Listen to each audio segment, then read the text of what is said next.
जय हिंद दोस्तों, मेरा नाम है रोहित तिवारी। आपके सामने आज लेकर हाजिर हुआ हूँ। ज्योग्राफी का एक बहुत ही महत्वपूर्ण टॉपिक है जिसको हम जानते हैं लॉन्गिट्यूड और लैटिट्यूड के नाम से। तो दोस्तों, लॉन्गिट्यूड और लैटिट्यूड जो है लोकेशन को ट्रेस करने के लिए, जैसे अगर धरती पर पूरे अर्थ पर किसी स्थान पर आपको पहुंचना है, ये दो कोऑर्डिनेट्स आपके लिए बहुत जरूरी होते हैं, एक तो लैटिट्यूड और एक लॉन्गिट्यूड। तो कैसे डिफरेंस करेंगे लैटिट्यूड और लॉन्गिट्यूड में, दोनों में डिफरेंस क्या हो सकता है, आप उसको समझने का प्रयास करिए। देखिए, लैटिट्यूड को अगर ऐसा ही नॉर्मल लैंग्वेज में समझने का प्रयास करें तो लैटिट्यूड मतलब क्या होता है, लेटी हुई लाइन लैटिट्यूड, और लॉन्गिट्यूड मतलब जो लंबी लाइन है। तो अगर मैं आपको दिखाना चाहूँ स्क्रीन पर तो आप देख सकते हैं, ये जो लाइंस आपको दिखाई पड़ रही हैं, ये सारी लाइंस जो है इनको हम बोलते हैं लैटिट्यूडिनल लाइंस। ठीक है, लैटिट्यूडिनल लाइंस इसका मतलब क्या है? इसका मतलब है कि ये लेटी हुई लाइंस है। ठीक है, जैसे एग्जांपल के रूप में अगर आपको दिखाऊं तो ये जो आपको इक्वेटर दिखाई पड़ रहा है बीच में, ये इक्वेटर क्या है? ये एक लैटिट्यूडिनल लाइन है जिसको हम 0 डिग्री पैरेलल के नाम से जानते हैं। अब बड़ा सवाल ये है कि हम इसको पैरेलल क्यों बोलते हैं? पैरेलल बोलने का सबसे बड़ा रीजन है कि देखो, ये जितनी भी लाइंस हैं इन दोनों के बीच में जो भी डिस्टेंस है वो हर जगह बराबर आपको दिखाई पड़ेगा। ठीक है, चाहे आप इक्वेटर पर रहो, चाहे नॉर्थ पोल पे चले जाओ, चाहे आप ट्रॉपिक ऑफ कैंसर, चाहे ट्रॉपिक ऑफ कैप्रिकॉर्न, हर जगह आपको क्या दिखाई पड़ेगा? हर जगह आपको दिखाई पड़ेगा कि इनके बीच में जो डिस्टेंस है वो बराबर है। इसीलिए हम इनको पैरेलल बोलते हैं। जैसे रेलवे की पटरी आप देखें, रेलवे की पटरी आप जिधर भी जाएंगे, जहां भी आप जाएंगे, आप देखेंगे कि रेलवे की जो पटरी है उसके बीच में जो डिस्टेंस होता है वो बराबर होता है। ठीक है, तो आप ऐसे बोल सकते हो कि ये लेटी हुई लाइंस हैं, अर्थ की लेटी हुई लाइंस। हाँ, एक बात ध्यान रखिएगा, ये जो लाइंस मैं आपको बता रहा हूँ ये सारी लाइंस काल्पनिक है, इमेजिनेबल, मतलब हमने इसको क्या किया है, इमेजिन किया है। अब कहीं खोजने मत लग जाइएगा जाके कि धरती पर कहीं देख लो कि ये लैटिट्यूडनल लाइंस कहाँ है। ठीक है, तो ये जो लाइंस होती हैं ये नॉर्थ, ऐसे बोल सकते हो कि ईस्ट टू वेस्ट खींची हुई लाइन से, काल्पनिक रेखाएं हैं। काल्पनिक रेखाएं मतलब जिसको मनुष्य ने कल्पना करी है अपने आसानी के लिए, अपना काम आसान करने के लिए। जब भी हम मनुष्य का क्या, ह्यूमन जो होता है ना, बड़े बहुत दिमागदार आदमी होता है। मतलब ह्यूमन जो होते हैं उनका नेचर बहुत खतरनाक होता है, बहुत ही इंटेलेक्चुअल टाइप के एनिमल्स होते हैं। हम लोग एनिमल्स ही हैं। ठीक है, तो हम लोगों के पास दिमाग ईश्वर ने दिया है तो उसका इस्तेमाल हम खूब करते हैं। तो हमने क्या किया, अर्थ को डिवाइड कर दिया लॉन्गिट्यूडिनल लाइंस और लैटिट्यूडिनल लाइंस में। तो उसको डिवाइड करके हमने क्या किया, हमको क्या फायदा होगा? अगर पूरे अर्थ पर कहीं भी किसी को खोजना हुआ कि वो कहां पर है, तो सिर्फ दो कोऑर्डिनेट्स आप हमको बता दें, हम उसको खोज के दिखा देंगे। वो कोऑर्डिनेट्स कौन कौन से हो सकते हैं? एक तो होती है लैटिट्यूडिनल लाइंस और दूसरे कोऑर्डिनेट्स होते हैं जिनको हम बोलते हैं लॉन्गिट्यूड। वो ऐसी खींची जाती है। ठीक है, वो लाइंस ऐसे खींची जाती है। ये जो लाइंस मैं आपको बता रहा हूँ ये सारी लाइंस कौन सी लाइंस हैं? इनको हम बोलते हैं लॉन्गिट्यूड। ठीक है, इतनी बात समझ में आ गई आपको? देखो, पढ़ने में मजा तब आता है जब पढ़ाई समझ में आए और ये पता लग जाए कि जो हम पढ़ रहे हैं वो हमारे काम का है कि नहीं। तो चाहे आप जीवन में पढ़ाई करो चाहे मत करो, कुछ भी करो, लेकिन कुछ चीजें हैं जो आपको पता होनी चाहिए। जैसे लैटिट्यूड और लॉन्गिट्यूड तो पता होना बहुत जरूरी है। सोचो, बिना इसके पता हुए ही अगर आपका स्वर्गवास हो जाए तो ऊपर जाके यमराज भी आपसे पूछेंगे कि भाई ऐसी कौन सी विपत्ति आ गई थी जो आपने लॉन्गिट्यूड और लैटिट्यूड नहीं पढ़ा। क्यों? क्योंकि आज के जमाने में सबके पास मोबाइल फोन है, और उस मोबाइल फोन में जब भी हम किसी के लोकेशन को कहते हैं, अरे दोस्त जरा अपना लाइव लोकेशन भेजना, तो ध्यान रखना, ध्यान से देखना, जब भी वो अपना लाइव लोकेशन भेजता है उसमें दो कोऑर्डिनेट्स आपको दिखाई पड़ते होंगे, एक लैटिट्यूड दिखाई पड़ता है, एक लॉन्गिट्यूड दिखाई पड़ता है। उन्हीं के हेल्प से हम पता लगा लेते हैं कि कहां पर कौन है, पुलिस पता लगा लेती है एक चोर कहां जा रहा है। ठीक है, लॉन्गिट्यूड और लैटिट्यूड के हिसाब से पता लगा लेते हैं। चलिए, थोड़ा सा जो इक्वेटर है जिसको हम विषुवत रेखा बोलते हैं हिंदी में, इक्वेटर, इक्वेटर का नाम सुनकर कुछ महसूस हो रहा है? इक्वेटर ऐसा लग रहा है इक्वालिटी टाइप की बात कर रहा है, इक्वल। इसका मतलब वो है, इक्वेटर जो है वो पूरे अर्थ को दो भागों में डिवाइड कर दे रहा है, आधे आधे हिस्से में। ये नदर्न हेमिस्फीयर है, ये सदर्न हेमिस्फीयर है, दोनों को आधे आधे भाग में डिवाइड कर दे रहा है। इसका नाम हो गया इसीलिए इक्वेटर। क्यों? क्योंकि वो अर्थ को दो बराबर भागों में बांट रहा है। कहां बांट रहा है? दो बराबर भागों में। और दो बराबर भागों में बांट रहा है तो इसलिए हम उसको क्या बोलते हैं? इक्वेटर बोलते हैं। ठीक है, और जो इक्वेटर होता है, चूंकि वहां से हम ऊपर की तरफ जाते हैं, ठीक है, तो ऊपर की तरफ जाते हैं और वहां से जब नीचे की तरफ जाते हैं तो जो इक्वेटर है उससे ऊपर बढ़ेंगे तो क्या होगा? गर्मी थोड़ी कम लगेगी। जैसे एग्जांपल के रूप में, यहाँ पर ये यहाँ पर जो भी देश होंगे दुनिया के, यहाँ पर बहुत गर्मी पड़ेगी, बहुत ज्यादा हॉट सीजन यहाँ पर होगा, बहुत ज्यादा। यहाँ के लोग इसीलिए काले-काले होते हैं, क्योंकि यहाँ गर्मी बहुत पड़ती है तो धूप बहुत लगती है। देखिए अफ्रीका का जो बीच वाला बीच से जो हिस्सा गया है, वहां से जो ये इक्वेटर लाइन गुजरती है, वहां देखेंगे कि अफ्रीका के लोग आपको बहुत काले-काले दिखाई पड़ेंगे। ठीक है, तो वो काले क्यों हो जाते हैं? क्योंकि वो ऐसी जगह रहते हैं, वहां इतनी ज्यादा गर्मी पड़ती है, आपकी तरह गोरे नहीं होते हैं, वहां के लोग बहुत काले होते हैं। क्यों? क्योंकि वहां पर कंटिन्यूअसली धूप पड़ती है, और जब धूप पड़ती है तो हमारे शरीर पर जब ये धूप पड़ती है ना, तो हमारी बॉडी में एक मेलानिन पिगमेंट होता है।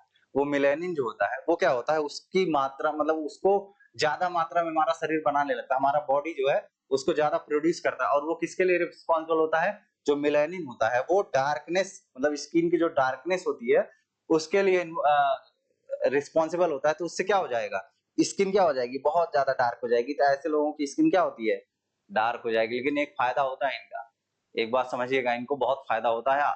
जो लोग बहुत गोरे होते हैं हमेशा इतरा के चलते हैं, करे मैं तो बहुत गोरा हूँ, या कोई लड़की सोचती करे मैं तो बहुत गोरी हूँ, तो उनका एक फायदा होता है, मैं आपको बता दूं, उनको फायदा होता है, उनको स्किन कैंसर बहुत कम होता है, स्किन कैंसर कम होता है। क्यों? मेलानिन पिगमेंट इतना ज्यादा होता है कि जो सन की, सूरज की जो अल्ट्रावायलेट रेडिएशंस होती हैं उससे उनको बचा लेता है। तो ईश्वर ने अगर किसी को बनाया है, तो अगर सामने वाले को लग रहा है अरे यार इसको तो काला बना दिया, तो ईश्वर ने उसको अलग से एक प्रोटेक्शन भी दिया है जो आपको नहीं मिला होता है।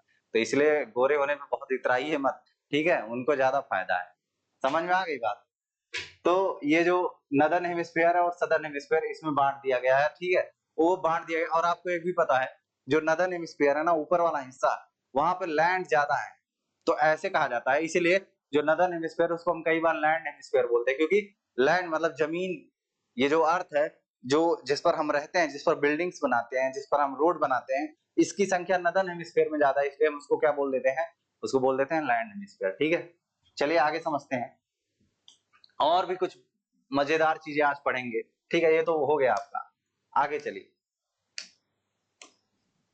ये देख रहे हैं आप, ग्लोब आपको दिखाई पड़ रहा होगा, ये ग्लोब जैसा ही दिख रहा होगा आपको। ये ग्लोब जो होता है ना, देखो ग्लोब और मैप में अगर डिफरेंस देखा जाए, तो ग्लोब और मैप में एक बहुत बेसिक सा डिफरेंस होता है। वो कौन सा डिफरेंस होता है?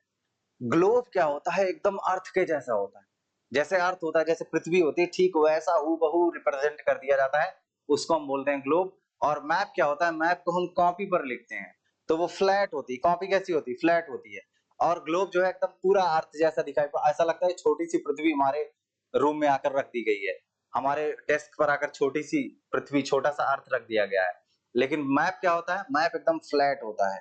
लेकिन एक बात है, ग्लोब क्या होता है, एकदम हूबहू एग्जैक्ट रिप्रेजेंटेशन ऑफ अर्थ है। लेकिन जो मैप है वो एग्जैक्ट रिप्रेजेंटेशन ऑफ अर्थ नहीं है। लेकिन हाँ, एक फायदा है, सीखने के लिए मैप ज्यादा जरूरी है। इसलिए आपसे बोला जाता है कि जब भी आप ज्योग्राफी पढ़िए तो आपके साथ एक मैप, एक एटलस होना चाहिए। अब एक चीज और, मैप और एटलस में क्या अंतर है? मैप तो मैप है, वो किसी जगह का मैप दिखा रहा है, लार्ज स्केल मैप हो सकता है, स्मॉल स्केल मैप हो सकता है। लेकिन एटलस जो होता है ना, वो कलेक्शन ऑफ मैप्स होता है, उसमें बहुत सारे मैप्स होते हैं। जैसे आपको स्कूल एटलस, ऑक्सफोर्ड एटलस मिलता होगा ना, तो उसका नाम एटलस क्यों है? क्योंकि उसमें बहुत सारे मैप्स बने हैं। तो जब कलेक्शन ऑफ जो मैप्स होता है उसको हम क्या बोलते हैं? उसको बोलते हैं एटलस। ठीक है, ये आपको दिख रहा है, ये आपको जो दिखाई पड़ रहा है, आपको पता चल रहा होगा, ये 30 डिग्री नॉर्थ लैटिट्यूड है। ठीक है, हालांकि इसका जो बनावट है, इस ग्लोब की बनावट थोड़ी डिफरेंस है, थोड़ी डिफरेंट काइंड की है। चलो आपको और अच्छे से दिखाते हैं, ठीक है, जो आपके काम की चीज है। ये देखो, अभी तक हमने लैटिट्यूड के बारे में बात की, अब थोड़ा सा लॉन्गिट्यूड के बारे में पढ़ लेते हैं। थोड़ा सा लैटिट्यूड के बारे में बहुत कुछ पढ़ना है, वो तो सिर्फ छोटा सा इंट्रोडक्शन आपको दिया था, बाकी लैटिट्यूड के बारे में तो अभी बहुत कुछ पढ़ना है। थोड़ा सा लैटिट्यूड के साथ साथ लॉन्गिट्यूड पढ़ लिया जाए।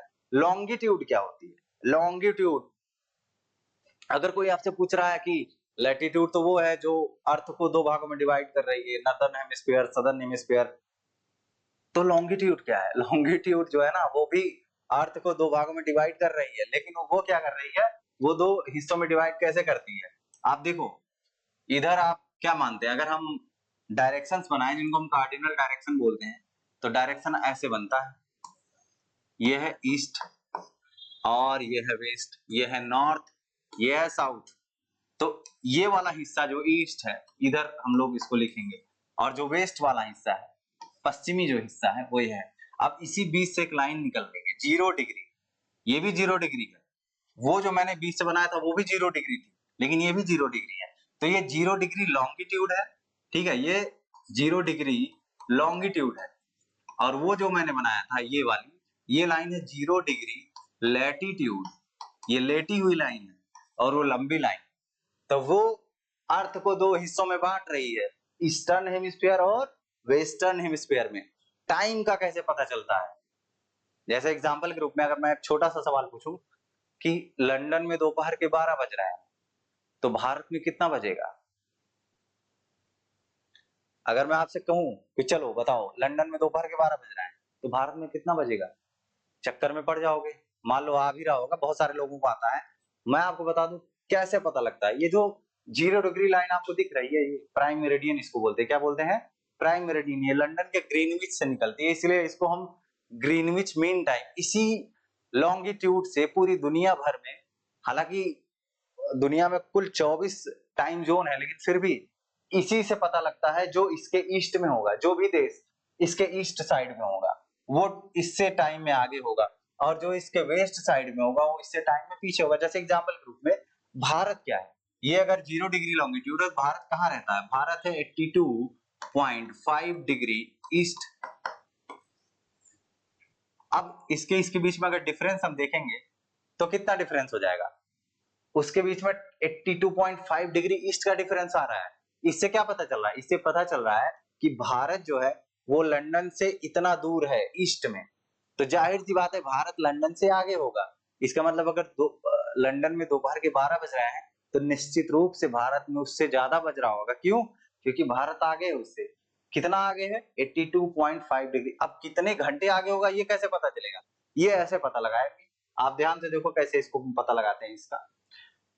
आपको पता है कि पृथ्वी जो है, अर्थ जो है 24 घंटे में, 24 आवर्स में 360 डिग्री घूम जाती है। अब आप बोलोगे 360 डिग्री कैसे घूम जाती है? अरे भाई, अर्थ है 24 घंटे में पश्चिम से पूरब की तरफ घूम रही है?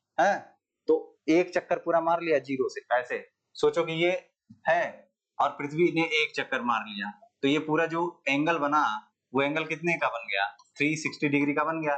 तो इसका मतलब है 24 घंटे में 360 डिग्री घूम रही है।